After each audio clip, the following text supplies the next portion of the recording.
and opinions expressed on this program are those of the participants and do not reflect the views of BronxNet or the program underwriters.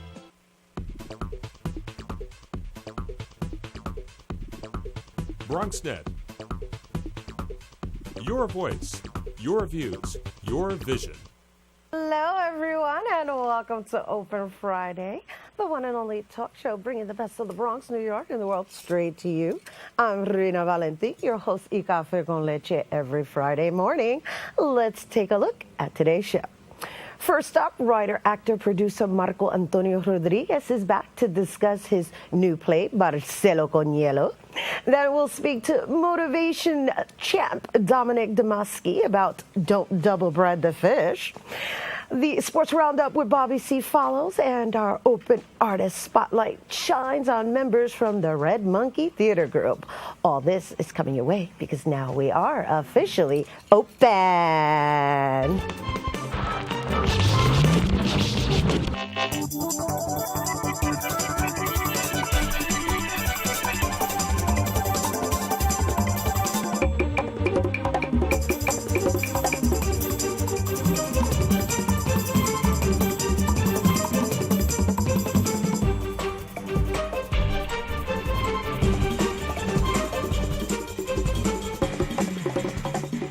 Hello and welcome to Open Friday. I'm Rina Valentin, your host, Y Café con Leche, for the next hour. We invite you always to get social with us, online people. Tweet us at BronxNet TV or like us on Facebook at Open BronxNet Television. And of course, don't forget to follow moi on Twitter at Rina Valentin. We are tweeting. Let's tweet. All right, Gail is in the house. We're going to jump right into my BAF, and we're going to discuss something a little bit more serious. It is Breast Cancer Awareness Month, and you know, just questions. What do you do to keep healthy? Hey, Rena. Hi, doll. How are you? So this is, as you said, it's Breast Cancer Awareness Month, and I think it's really important that we talk about this because, you know, we talk about health and fitness, but it's always good to check yourself, make sure that you're okay when you're in the shower, look for things that may be, you know, abnormal, things that you haven't felt before. And if you are concerned, then you need to talk to your doctor. Yeah, you know, I think it's a really wonderful thing that this month observes the importance of getting checked out. And while it shouldn't just only be this month, what really is impressive is that there are a lot of organizations and agencies that now provide free breast cancer screening. You know, I happen to go through somewhat of a little scare in that department. Oh, no. Yeah, you know, it's unfortunate, but, you know, cancer seems to be a little bit more common nowadays. And so I think it's really important that people just get themselves checked out just to make sure that nothing's wrong there in that department. That makes sense. I mean, you know, I don't know that cancer is more prevalent. I think we just have really good technology that's able to, you know, capture these things ahead of time. I mean, some people have blamed diet and all the things that we put in our food and whatever. But we're not going to talk about that. We're going to talk about how important it is, like you said, to get checked. But it starts with yourself. Absolutely, absolutely. And the reason I say that it's a little more, don't you, I just think that there's so many, it's too common now. It's like part of, like, it's sad. And so it's very important to get yourself checked out. And that being said, there are, you know, there are certain things that happens to the body as you age and as you go through different things, like such as myself, you know, having a baby and you know, the hormones changing and things shifting and moving.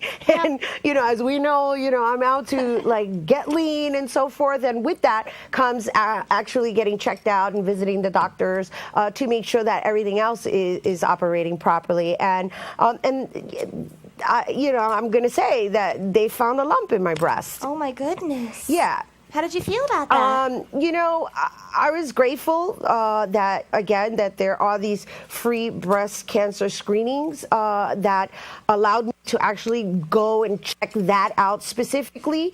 And the whole process of like, okay, there's something there, we don't know what it is, that waiting for me. Thing major. Apparently, we have little cysts that grow in our bodies, and it's rather common. I'm not saying for if anybody does find a cyst to just disregard it. It should be checked. No, it should be checked out by a doctor. Absolutely not. If you find anything, you need to make sure that you talk to somebody.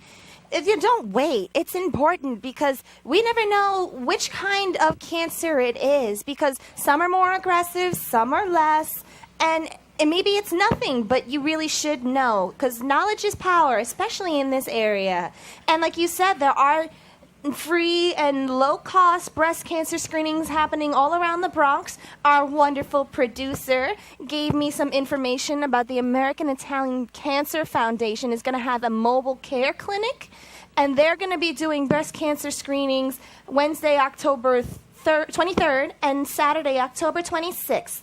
If you need any information, you can call them up at 877-628-9090 and get yourself checked, ladies. And you know what? It's not just ladies. It's men, too. Men get breast cancer, and you know what? They get really scared because they feel less, I don't know, manly if there's something wrong with their breast. But you know what? It's important that they get checked, too. I agree. And thank you for sharing the details of the free breast cancer screening. And it is important. It's important for all of us to get checked because, at the end of the day, we're human beings and getting ourselves checked out is preventative. And that's what we're discussing here is prevention. Absolutely. And you know what's also cool? This weekend is the Making Strides Against Breast Cancer Walk. I don't know why I'm tripping over my mouth. Making Strides Against Breast Cancer this Sunday at Orchard Beach. Yes, and that's also, a good way to contribute to anyone that you may know that is, going through this or anyone you may have lost or for those who need assistance because, once again, these walks actually contribute to the funding that allows these free or low-cost screenings to even be provided. That's right, and even if you're not going to participate in the actual walk, just being there and seeing some of the survivors and their friends and family and cheering them on can actually mean a lot in just terms of moral support. Absolutely. That's such a wonderful point, too. It's definitely, support is inspiration. And not only that, it's a contribution of energy in resolving this, terrible thing that is, that has presented itself in our society. I just think cancer it's just something that really to be continuously researched and worked on to find better, remedies and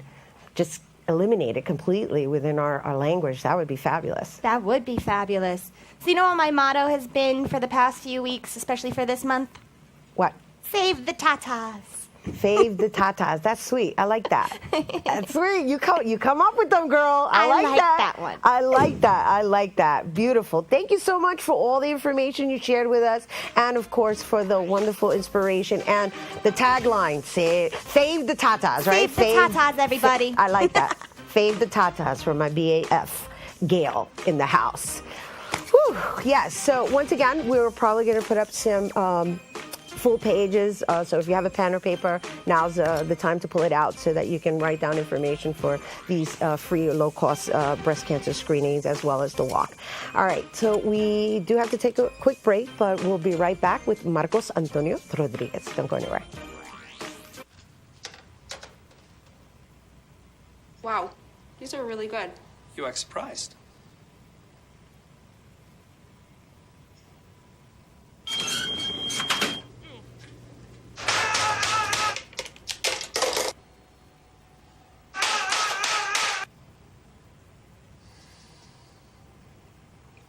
Practice makes perfect. You don't have to be perfect to be a perfect parent. There are thousands of teens in foster care who don't need perfection. They need you. Look at me. Hey. Raymond, look at Mommy. Maybe the light hurts his eyes. Maybe she's just not hungry. Maybe he can't hear us. Maybe we're not stimulating him enough. Maybe it's a phase.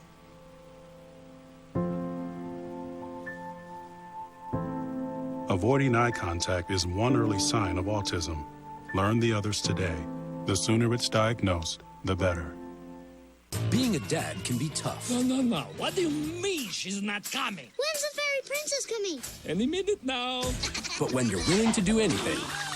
It is I, Cruz Zinkerbell. Okay, time for cake. It's always worth it. I know it's really you, Drew. I'm just pretending for the other kids. The smallest moments can have the biggest impact on a child's life. Take time to be a dad today. Call 877-4DAD-411 or visit fatherhood.gov. NFC, AFC, offensive linemen, defensive tackles, quarterbacks, and cornerbacks are all living united to ensure the academic success of millions of kids in our communities all the way to graduation day. But that won't happen without you.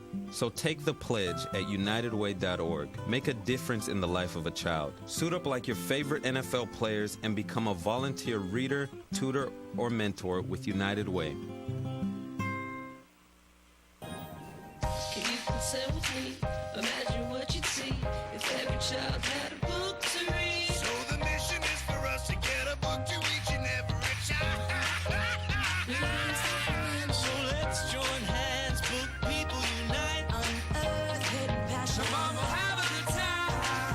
One book can be the first thing helps to change a life. People unite. Read to a child today and spark a lifetime of ambition. Look at me. Hey. Raymond, look at Mommy. Maybe the light hurts his eyes. Maybe she's just not hungry. Maybe he can't hear us. Maybe we're not stimulating him enough. Maybe to phase.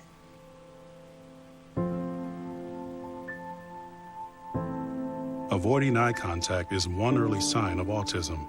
Learn the others today. The sooner it's diagnosed, the better. Hello and welcome back to Open, everyone.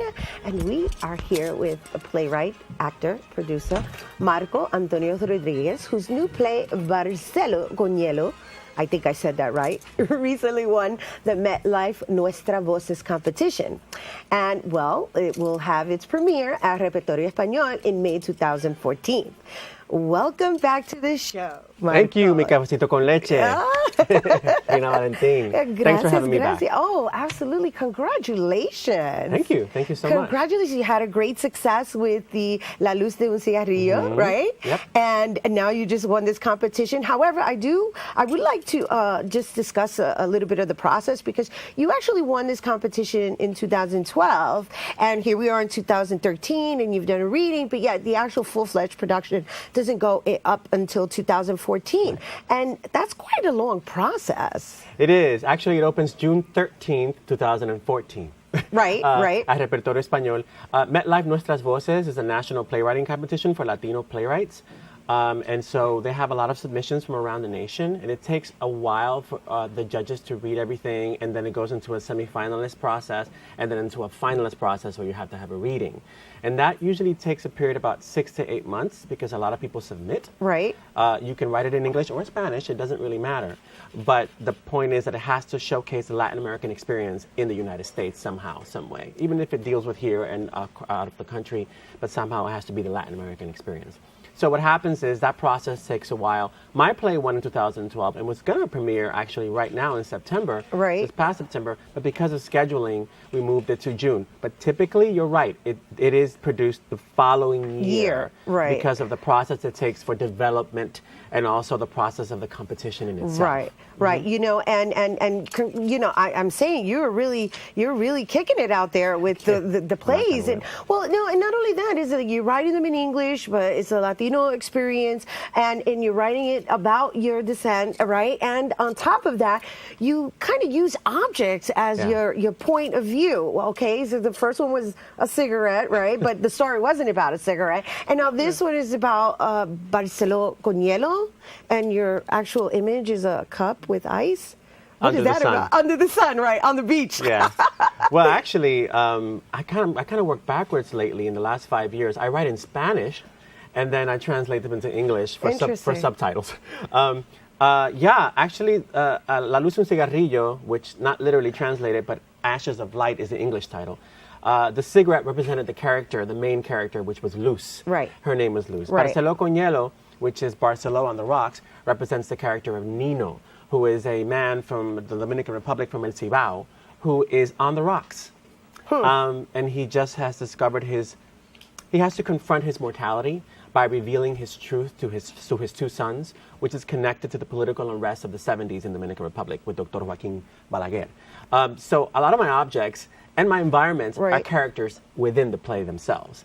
So people always go, are you promoting cigarette smoking? Are you promoting, are you promoting drinking? And I'm going, actually, no. If you read the play or if you experience the play, you'll see that it's very connected with the character or characters within the story of the play. Right, you're using them as metaphors, which is really cool. It's very cool. I think it's very clever, and that's why I wanted to ask you about it. And, you know, with that said, I actually visited your website and I saw that you actually had a glossary. Oh, God, yes.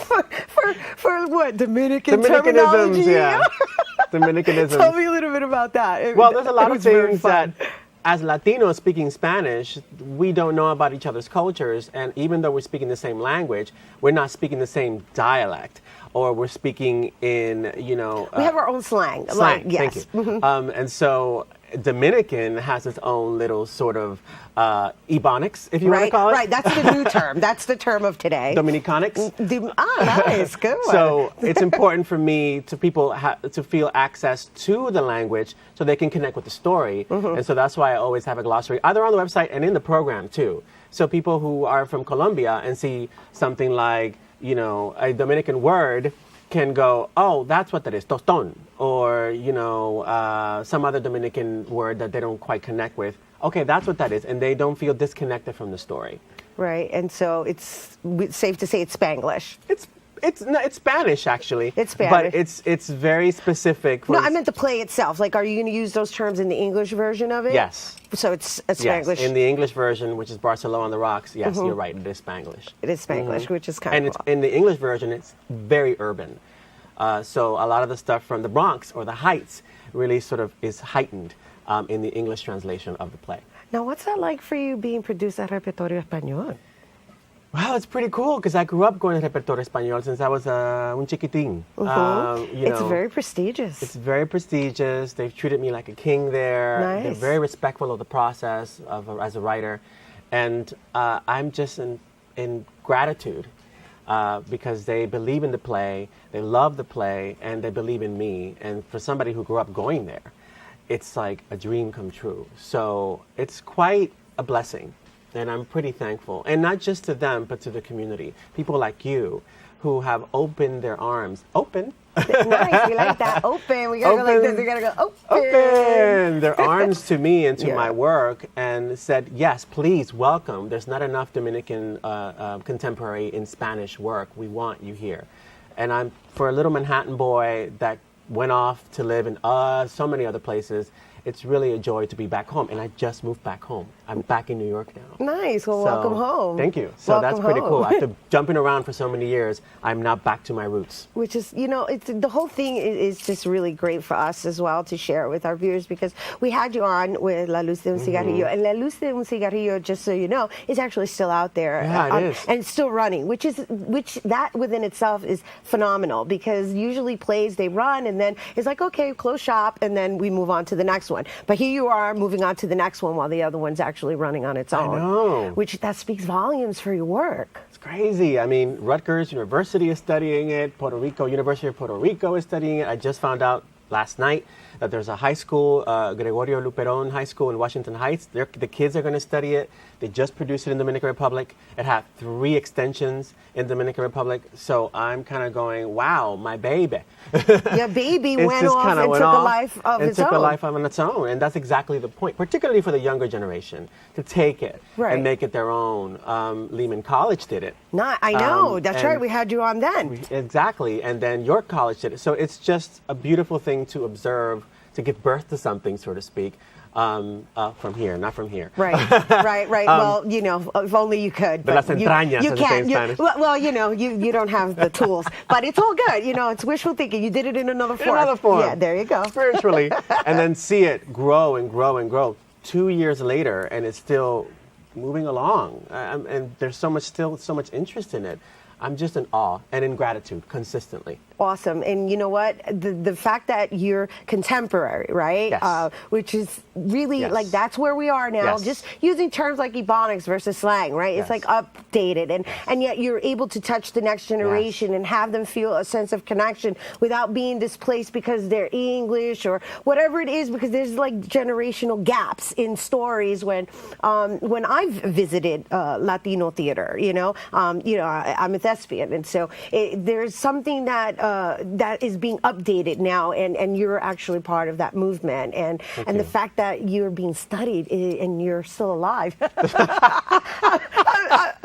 I'm saying, I'm just saying. Rina, don't start. No, it's a beautiful thing. Blessings to you. Thank you, Absolutely. thank It's you. just beautiful that you're actually here and that if they needed to call upon you to actually go and yeah, that speak, is cool. you're available.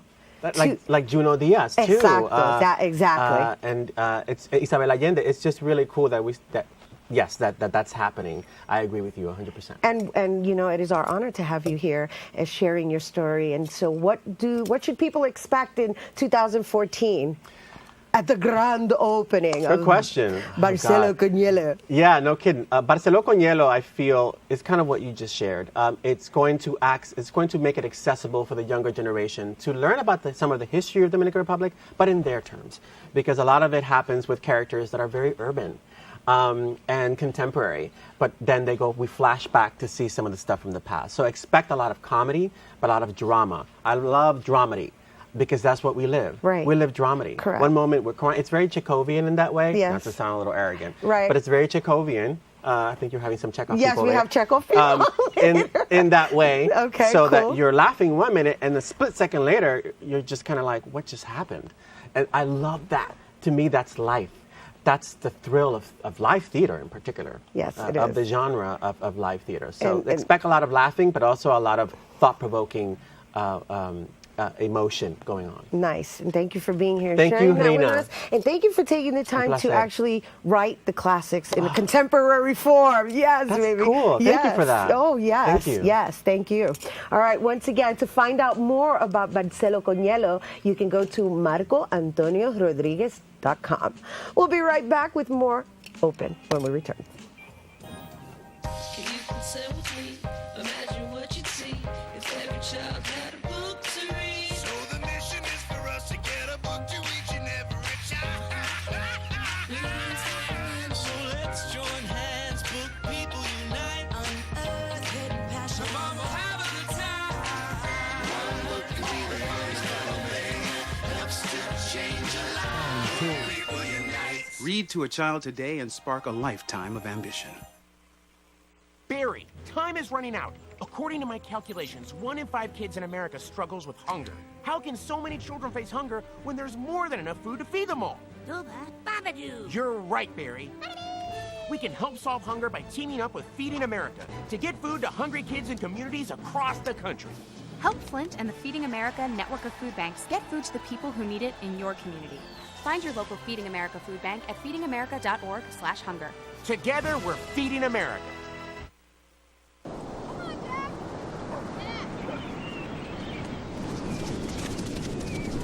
This was me.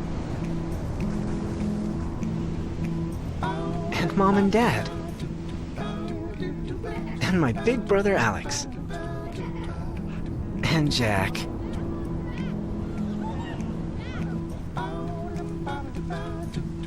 And this was the day that I learned that sandals get their name from sand.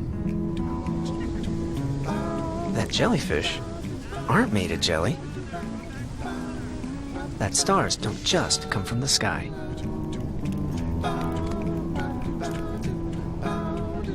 That the ocean is bigger than all of us. This is the day we all got to forget that I was sick. And it changed everything. This was my wish.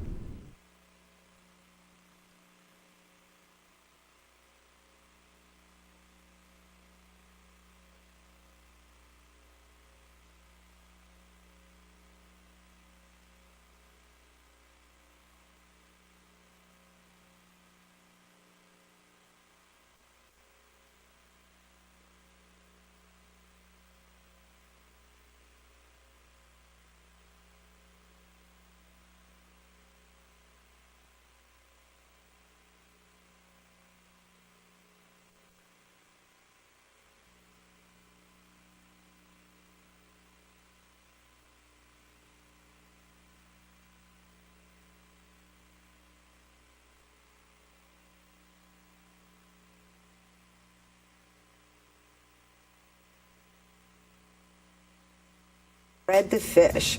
Well, to help us understand how this title relates to self-motivation, we welcome Dominic Damaski. Hello. Hello there. Thanks for having me today. Absolutely. I'm giggling because, the title itself kind of like makes you question, like, what do you mean by don't double bread the fish? Somebody asked me the other day, they said, is it a cookbook? And I thought, uh-oh. But it is an inspirational book, and Don't Double Bread the Fish I'm a former restaurateur. When I was a younger guy, I started a restaurant, and we used to sell a lot of fish sandwiches. I'm from the Pittsburgh area, and in that area, everybody eats fish sandwiches. So we breaded it from scratch. We put it in the flour, the egg wash, the breading, and you serve the fish, fry it up fresh. But sometimes on a weekend, as a new business, you might not do as much business as you're hoping to do. Well, there was a time where I rebreaded some fish. I double breaded the fish. I did something I shouldn't have done. Now, Monday had come, Tuesday had come, Wednesday had come. The fish kind of had a hue of green, maybe a little odor, I'm thinking. A little bit of tartar sauce, a little bit of deep fryer, it won't be so bad. But I double breaded the fish. I took a shortcut that I knew I shouldn't have taken. I did it, and a lot of bad things happened. I made some people sick, and I got some calls, and people weren't so happy with me. Oh, goodness. How long ago was that? It probably past the 7 years where I can get sued. But Right. No, it was about a day they called. Even some of my aunts and uncles were there, and they got sick. Oh, my goodness. Everybody was mad at me, and I knew I shouldn't have done it, but... But the truth is that you also didn't really know any better. You didn't know that was the impact that it was going to have. True, and truthfully, I was a businessman at the time, and by cutting corners, and how this goes to the book is, in life, when you cut corners, and you knew you shouldn't have cut the corner, bad things happen. So I paid the price that I deserved to pay, and silly it comes to a title, and you'll see there the fish actually has X for eyes, because there's actually a bad piece of fish on the cover there. Got it. So I hope you guys are getting it, because we're actually going to relate this to how you became a motivational speaker, as well as author, right? Yes, so ma'am. You went through a bad experience. Yeah. And so what did you learn from that bad experience? Well, I think one of the things I learned along the way is I grew up, I'm a kid that probably got beat up and butter wiped in his hair, and all throughout life there's been times where I got, I'll say, kicked in the teeth or failed, and when I was in business I could say I failed, but I'm now looking back at it, I'm not afraid to tell the world, hey, I failed, because no failure has to define you. And that failure, I blew it, I went down in a blaze of glory, but it didn't define me, it won't define me, and now I look on it and can tell you a humorous story of what happened years back. Okay, so what is it that you were able to do to not sit and wallow in the failure, right? Because that's usually the point. That's the period that is really a do or die situation, and of course in one's own self-development. Right. So, how does one come out of that in the moment? Not later, in the moment. Well, the easiest way was my wife was about 8 months pregnant at the time, or she may have been 6 months pregnant, and I needed to make money fast, and there was no time to not get back on my feet, and maybe that did help. But if I could say how you really get over that failure, I would say you have to acknowledge it and say, some people don't want to accept failure. They'll say, it didn't happen, it's somebody else's fault. I acknowledge I could have done a million things better. I could have been better educated. I could have been better financed. I could have done this. I acknowledge it. I accept it. I don't accept it completely. I accept that it happened, and now it's time to move on. Set a new goal, a baby step. Take a step in the right direction, and as soon as you take that one step in the right direction, you're on your road. So what did you do? Okay, so just going back to recap the story, because we're actually relating this to the incident that happened at the restaurant, and your wife was pregnant, right, at the time, and so what, your restaurant closed down? Is that right? And then, okay, so then that's it. You were out of business. I'm broke and jobless. Broken jobless, and what did you decide to do? Okay, well, I got a job in sales. The lowest job in sales I could, I sold yellow page ads. And this was at a point where I sold it in rural Pennsylvania in the middle of nowhere. Right. And I'm sorry, I don't mean to laugh, but that's a hard sell. Yeah, right. It's in the middle of nowhere. And this was right as the internet was about to boom. And nobody, I don't even know if there are phone books anymore. And I was there going basically door to door to the businesses, knocking on doors. I've been kicked out of a million places and knocked on the doors, and persisted, and made friends with a lot of people and made a living doing that. And that started to turn, maybe it was a $75 ad, and then that got me into sales. And as relating to the book, I started, they were big on writing your goals at the company I worked for. Okay. And I started writing my goals in a little green spiral notebook. Okay. And it was like, pay off $500,000 of debt, right. Get new house, whatever it was. Right. And then all of a sudden, sell 2 ads this week. And then all of a sudden, I thought, they started becoming little stories, and I started thoughts of when I was a kid getting beat up or something that happened silly in the restaurant, maybe that happened good or happened bad. I started writing all these stories, and then soon enough, I thought, I'm writing a book. Right. And it took about 7 years later, we have a 120-page book, so that means I probably wrote about a page a month. Right. But it happened. Right, but it sounds to me that this book is actually a guide to help somebody manifest their dreams. Absolutely. That's what it is. Absolutely. Right, just you, in your... you nailed it. Yeah, the segment's over. Well, no, it's just, and also the lesson that I got from the story that you shared is persistency. Yes, persistency. It's like, don't get beat up, or either if you do get beat up, don't get knocked down. It's kind of like get back up and start all over again. Absolutely. And so what do you want people to leave with this book, actually get from reading this book? I would say, well, a lot of the book is through my eyes. The book is not about me. It's about anybody who's ever been down and out, anybody who's ever been cut from the team, beat up, failed in business, had trouble being a parent, and said, I don't know if I can take this anymore. And it's a book that says, yes, you can. You can take it. And not only can you take it, you can do better, and you will. And I think that's what they could get out of it. Beautiful, and I'm glad you were here to share that with us and with our viewers.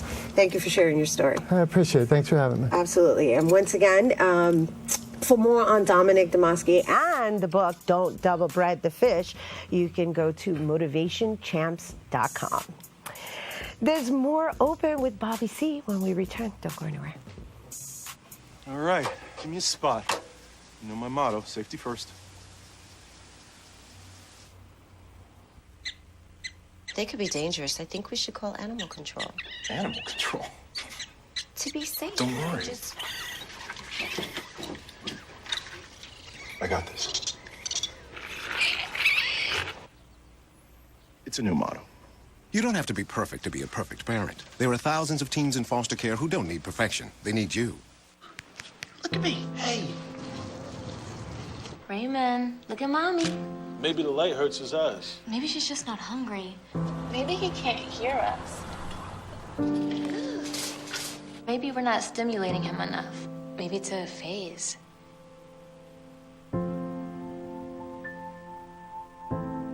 Avoiding eye contact is one early sign of autism.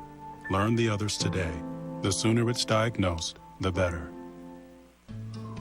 You wouldn't let money just blow out of your house.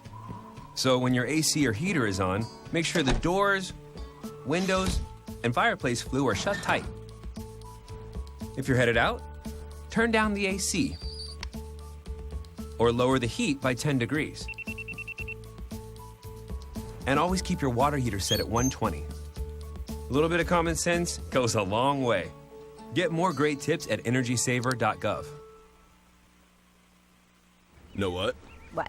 Since I got adopted, I've learned a lot about these humans. I know. I mean, check out these two. It's Flirt City over here. Yeah, I noticed that. It looks like my human is definitely into your human. Oh, look!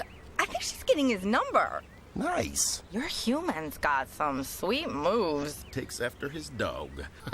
Oh, look, they're doing that thing where they put their arms around each other. She kicked up a leg. It's like in the movies. That's awesome. Looks like we're going to be hanging out a little bit more.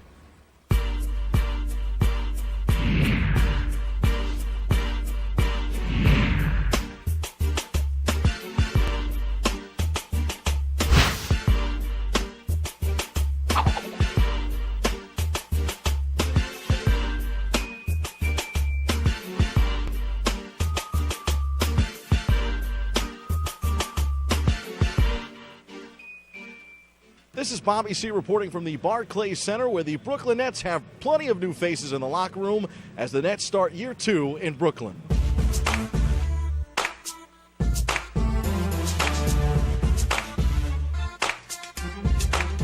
Former New Jersey Net and New York Knick Jason Kidd is used to running the show as a former point guard and all-time great in the NBA, and now he's a first-year head coach here in Brooklyn. Jason Kidd had plenty of good things to say about his new team. We've gotten better each time we've taken the court.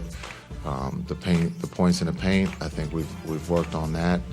We're still not where we want to be, so there's a lot more work to be done. But each time we've taken the floor, we've gotten better. The centerpiece of an offseason trade between the Nets and the Boston Celtics had to be the acquisition of Kevin Garnett and Paul Pierce. Paul Pierce got a chance on Tuesday night to play against his former team, and he too had plenty good to say about Brooklyn. That's what you love, though. When you got so many guys that's capable of getting the job done. I like the unselfishness. We have great depth. When certain guys don't play, such as Kevin, Andre Karolinko, Darren, not out there tonight, but we still have guys that are more than capable. Although many of the veterans here in camp have stolen the headlines for the Brooklyn Nets, there are plenty of young players and prospects, including first-round draft pick Mason Plumlee, who actually got introduced to the NBA at the draft here in June, and now he hopes to make his mark here in Brooklyn as one of the newest Nets. Well, I'm very excited. It's an unbelievable opportunity, and it'll be exciting once we get going for real. Chris Johnson talked about the opportunity to join the Nets and make his mark as well. It's a great team. Like you said, you got a lot of veterans. You got a lot of guys who won championships. So with that being said, they come in here and they're the voice of the team. And when younger guys, they come in and, they listen to the older guys and they help push one another in practice. And, that leads on to the court. The Nets won Tuesday night in Brooklyn and kept rolling in the preseason Thursday night at the Barclays Center, downing the two-time defending champion Miami Heat 86-62. Dwayne Wade and Ray Allen did not play, but LeBron James and Chris Bosh did, and the Nets continue to look focused as they improve to 4-1. The Heat said in the postgame that they see improvements in Brooklyn from last year, but all the buzz afterwards centered on some trash talk between James and the newest Net, Kevin Garnett. James and Wade said Paul Pierce and KG owe Allen an apology after they too bolted Boston. Garnett's response, worry about Miami. Oh, can't wait for the season to begin. The Nets are 2-1 at home in Brooklyn during the preseason and made last night very special, especially for an exhibition. In addition to the presence of the Heat and the atmosphere of a regular season matchup between two heavyweights, Brooklyn decided to honor their new head coach, Jason Kidd, with the retirement of his number 5 jersey. Kidd led the former New Jersey Nets to a pair of finals during a stretch that is fondly remembered in Nets history. He will try and build a new legacy as the organization's skipper and send Brooklyn back to the finals for the first time since he guided the Nets there last in 2003. The Nets will be in Boston next Wednesday. 2 games remain in the preseason slate. As for the New York Knicks, the team is 2-2 in the preseason, adding win number 2 to that win column Thursday night in D.C. The Knicks behind Carmelo Anthony, who was born in Brooklyn but raised in Baltimore, scored a game-high 22 points at the Baltimore Arena in Baltimore. Those are the good headlines for the Knicks. The bad, Anthony said this week that he will likely opt out of his contract and explore free agency. The star forward also hinted at an interest in signing with the LA Lakers, but one doesn't know if that's a ploy just to get the Knicks to pony up some more money. Head coach Mike Woodson has made comments public that Melo needs to focus on the now and not the future. The Knicks won't be able to talk new deal until February. The Knicks could ultimately offer Anthony more than any other franchise in the NBA, a paycheck in the neighborhood of $129 million. Anybody can be Hollywood with $129 million. Although Anthony has made some remarks about hinting at LA, he said Thursday night that he doesn't plan on going anywhere. On the football gridiron, the New York Jets took another step backwards last Sunday at MetLife Stadium. Gangrene fell hard to Pittsburgh, losing 19-6. In the process, the Steelers won their first game of the season. We go inside the locker room for more. You got opportunities for every game, and I mean, any type of, anytime that you have a good opportunity to score or to make big plays, you have to just take those. But they did a great job, and definitely tip our hats off to them. They played very well. Well, nobody likes losing. We haven't watched the tape yet, but we know even without watching the tape that there were things that didn't go according to plan. Just as I mentioned, penalties, turnovers, misassignments, all those things kind of play in the loss. You're not gonna get wins when you turn over the ball. You're not. If you turn over the ball and scoring positions, that's the recipe to lose games, and that's what we're doing right now. So whatever we got to do to get it right, we got to find out fast to get it right. The Jets now 3-3 will look to bounce back this Sunday at MetLife when they host rival New England. As always, our Bronx Net cameras will be on the scene. This is the biggest test for rookie quarterback Geno Smith and the Jets this season. Kickoff is set for 1 p.m. on Sunday. The Jets may have a new secret weapon on the field. Signing Joshua Cribbs this week, the return man just a couple of seasons ago, was the best in the NFL. The New York Football Giants lost 27-21 a week ago on Thursday Night Football. Big Blue will try and regroup next on Monday Night Football when they welcome Minnesota to the Meadowlands. The G-Men have added a new running back to the mix in former 1,000-yard rusher Peyton Hillis. You may remember him from the Cleveland Browns and, of course, from him gracing the cover of Madden, the video game, a couple of years ago. He and the Giants are looking to resurrect the greatness of yesteryear. The Giants are still searching for their first win. On the college gridiron, the Fordham Rams improved to 7-0 last Saturday, toppling Georgetown and D.C. Fordham will be at Yale Saturday afternoon looking for win number 8. And Ram fans, don't forget about Ramtown tonight at Rose Hill. Doors open at 8:45 p.m.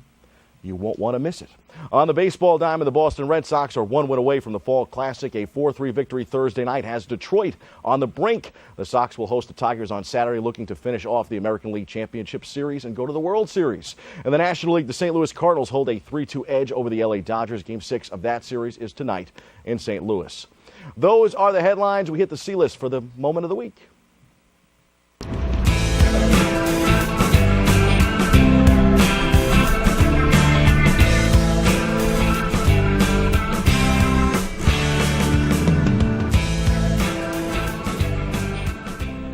When it comes to hoops, they say it's got to be the shoes, and I was reminded of that this week in the Nets locker room when we got a chance to catch up with one of Brooklyn's young and up-and-coming rookies. Take a look. Has it, just one question, has it really sunk just in don't yet? Kick me with those I'm not shoes. gonna. I like those. Thanks, man. I got to be sharp like you, you know. I mean. Nah, that's sharp. This Sharp, is not all sharp. right.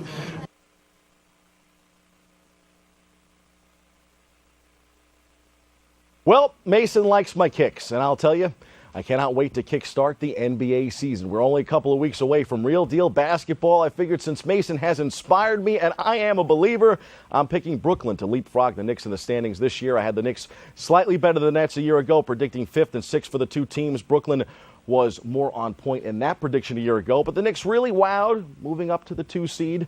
I think New York may fall back a bit this year, and I could see the Nets moving up a couple of spots. I'll take the Nets 4th in the East and the Knicks 5th in the East. I think this season has a chance to be one of the best in recent memory, especially in the Eastern Conference, where the Knicks, Nets, Chicago Bulls, and Indiana Pacers look like serious contenders, along with, of course, the defending champion Miami Heat. The question is, if the shoe of a champion fits, who is going to wear it in 2013-14? That prediction you'll have to wait for on my end, but I'd love to hear what you have to say.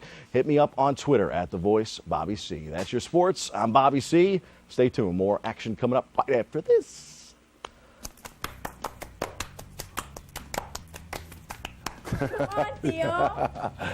Hi, I'm Ruben Diaz Jr. I'm not just the Bronx Borough president, but I'm a father and an uncle.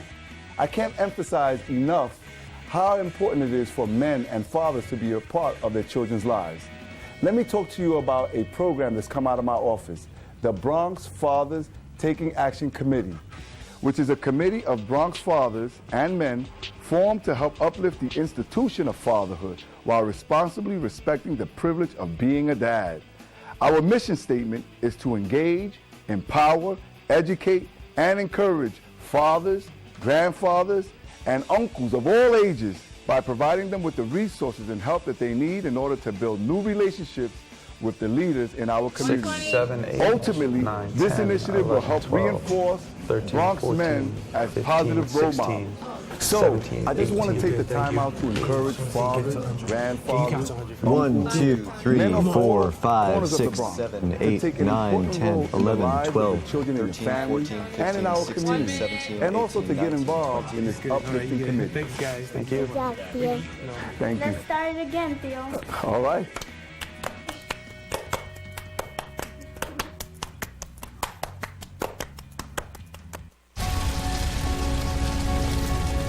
single ember from a wildfire can travel over a mile. That ember can ignite and destroy your home or community. You can't control where that ember will land. Only what happens before it does. Visit fireadapted.org to learn how you can help protect your community from wildfires. So, I got this new family. And I don't know what it is about this one, but she can't seem to put down that toy. Oh, and she even talks to it. Who's she talking to? Her mom? She talks to her mom a lot. Hello and welcome back to Open. And we've arrived to the grand finale of the show, our Open Artist Spotlight.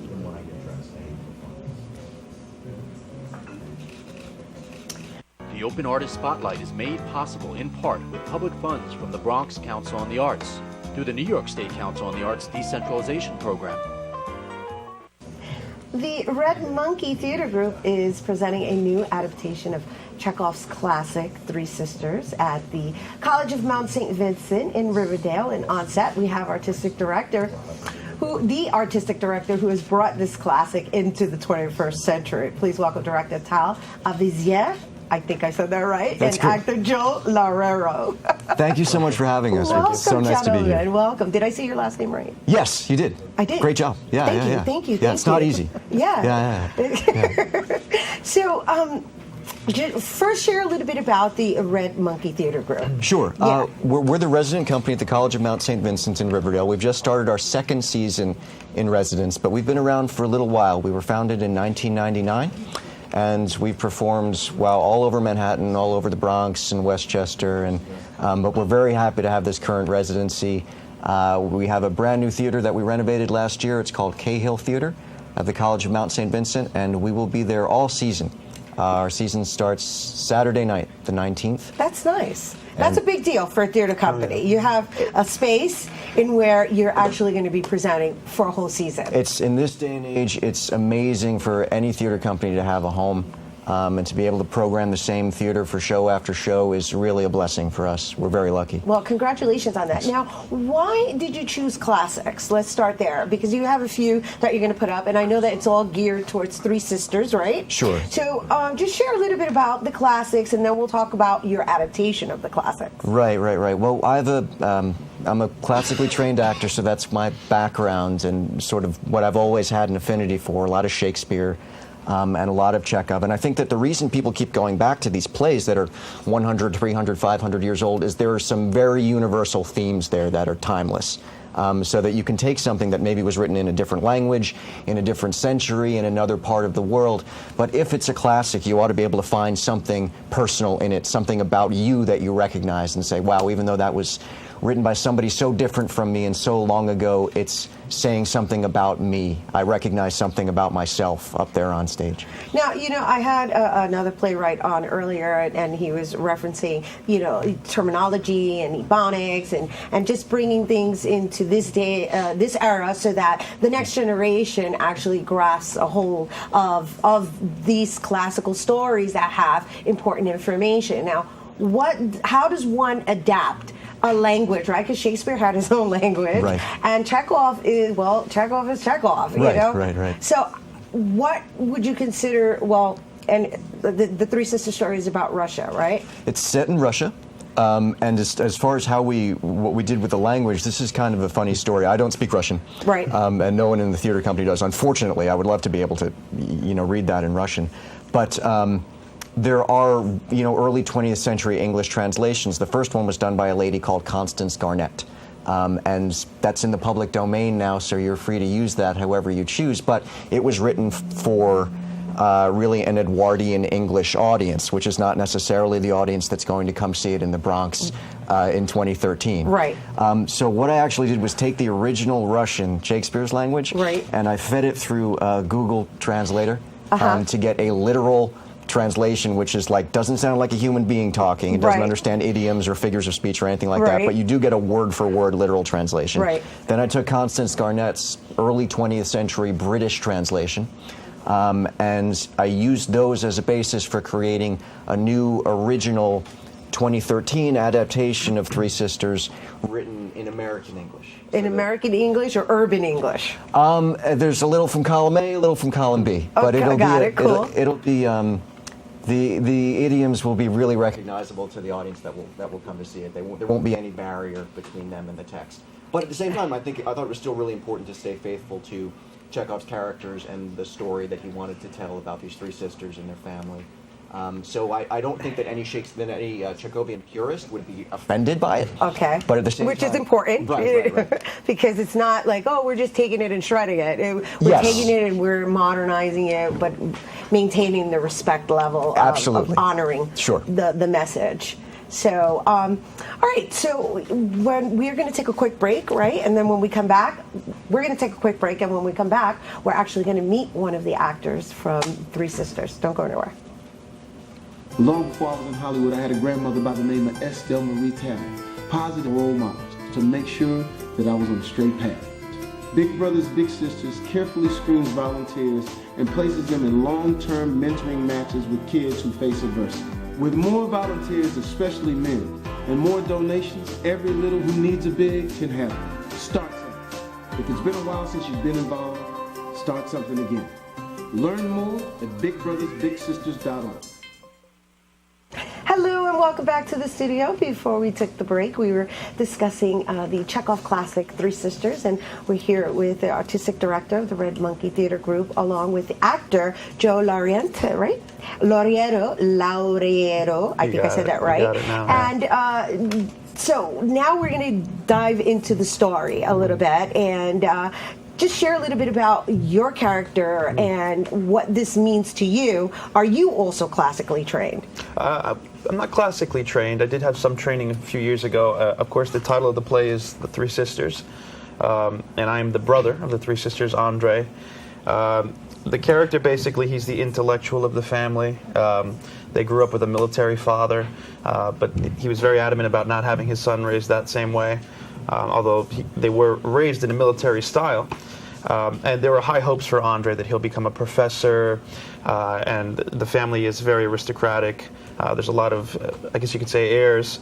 But for one reason or another, mostly due to their own choices, they don't quite get there, so to speak. I mean, Andre in particular has all this potential, and there's a lot of faith put in him, but be it procrastination or fear or insecurity or a lot of the same things that we experience in life as human beings all the time, it doesn't quite happen for him. He gets involved in a marriage that ultimately is not a happy one for him, but he does it because he feels that that's what he's supposed to do.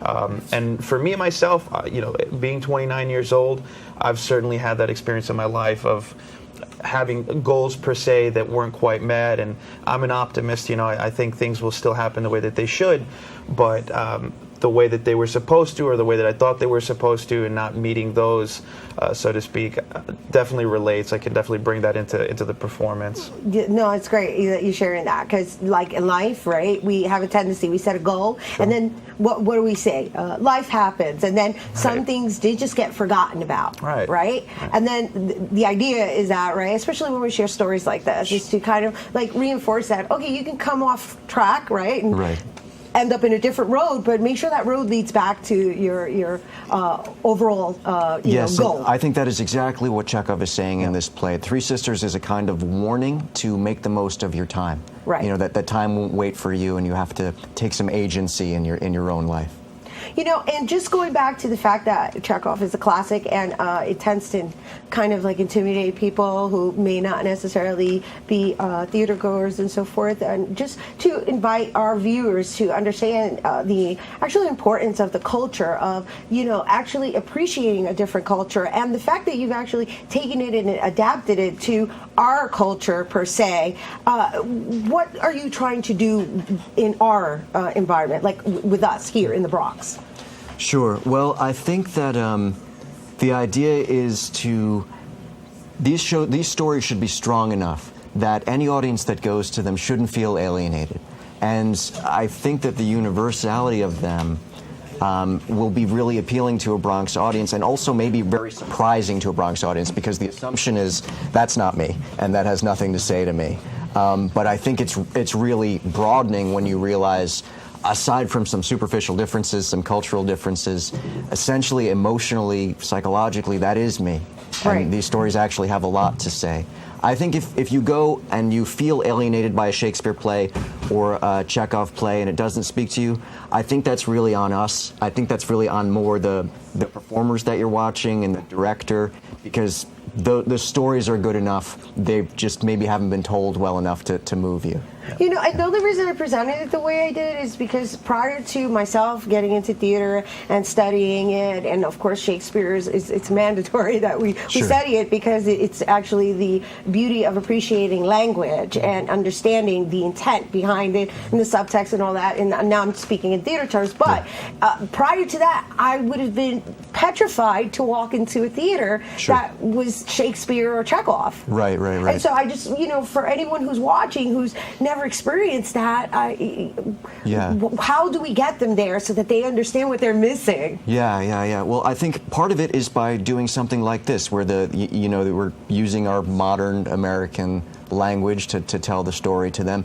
It is really difficult because I think particularly with young people, you're socialized to be cool, right? To sort of not show any emotion and kind of, I don't know, it's awesome, you know that. And classical theater is usually the opposite of that. Classical theater is people being very honest and vulnerable and straightforward and naked, and I think that's a really important lesson for young people to be able to absorb. You know, that you should feel free to express yourself directly. Nice.